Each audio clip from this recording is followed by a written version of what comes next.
Good morning. Welcome back to another Chronicle Walk About a Cat's No Cat. It is now 20 after 4, and I am sitting in my man cave, about to finish off another project.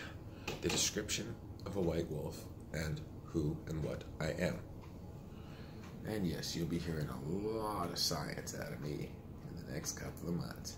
So, back to it. Now, I was finishing off with number 8. As you can see, perfect timing about empathic and empathy. As my four-legged familiar, I have 3. Shows me love.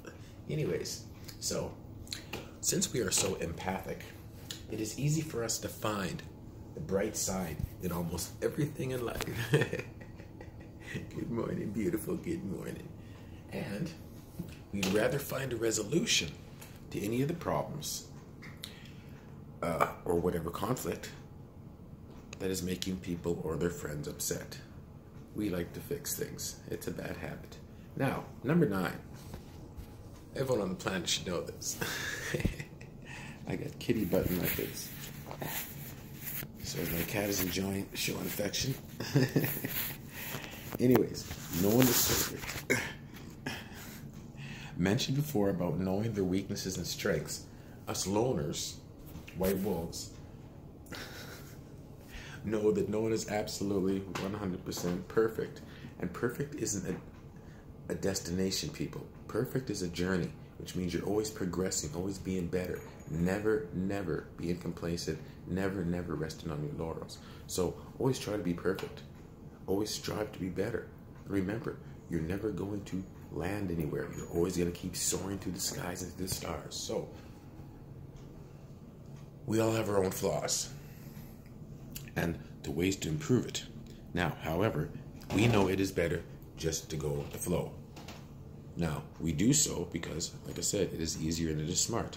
But what we feel is right for themselves or ourselves and for others, and to make sure that we address each flaw with ourselves, with honesty, and then maybe you can improve on some of those imperfections.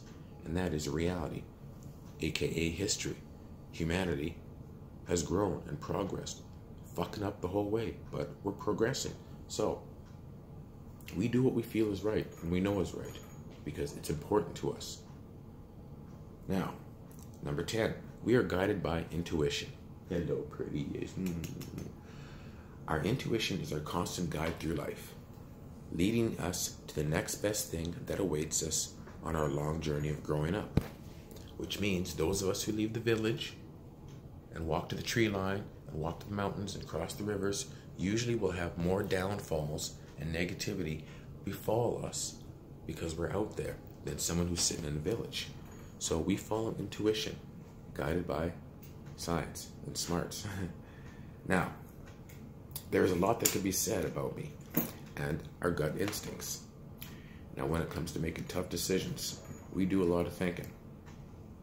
We don't get scared easily because we know that our intuition will lead us somewhere. Just as amazing as the last adventure that we had. Right, Ali? She's a very affectionate familiar. Now, number 11. We are asexual in almost everything. So, we're never codependent. It is very hard for us to be codependent, and it really takes a lot of energy out of us because people are negative by choice, and it does take a lot of energy to navigate through. So, we're never codependent. We hate codependency. We hate roommates unless we find someone in a pack. We don't like codependence, as in girlfriends and stuff, unless they are in the pack. Otherwise, it is very hard, for example, for someone to work out, to live with someone who doesn't work out because there's no understanding. The person who knows how to work out understands what it's like to be out of shape.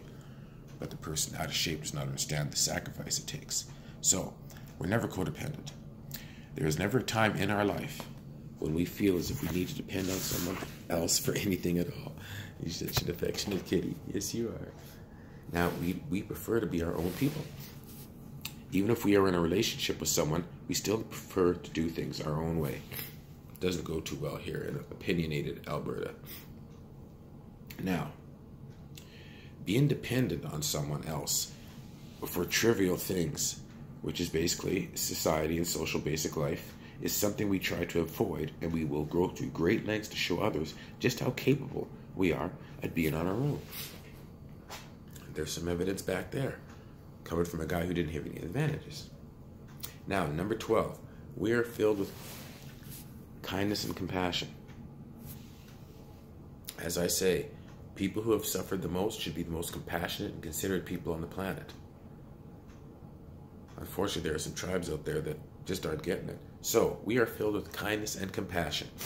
Now, we love to demonstrate the meaning of compassion as well as kindness to others so that we can understand and they can understand that spreading love is a necessary piece of our existence, regardless of who you are. I don't care if you're a Hell's Angel or if you're a white supremacist. We all have the same desires in life. Take care of our family, have kids, stay alive, blah, blah, blah. So, this is one of the best qualities of our personalities.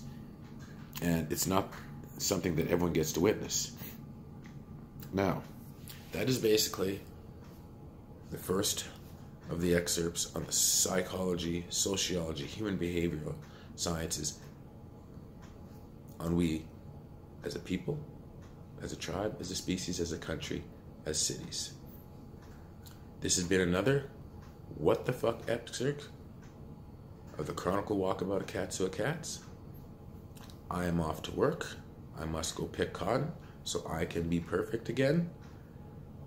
And the next time I'll give you a description for all those people who have asked, how is it, Darren? You had all this and you were all this and now you're stuck in this environment. That's next time. Otherwise, I must go prepare. Y'all have yourselves a Georgia Peaches and Philadelphia Cream Day. And may all your smiles and profiles keep all the negativity away. Peace and love. Mia family.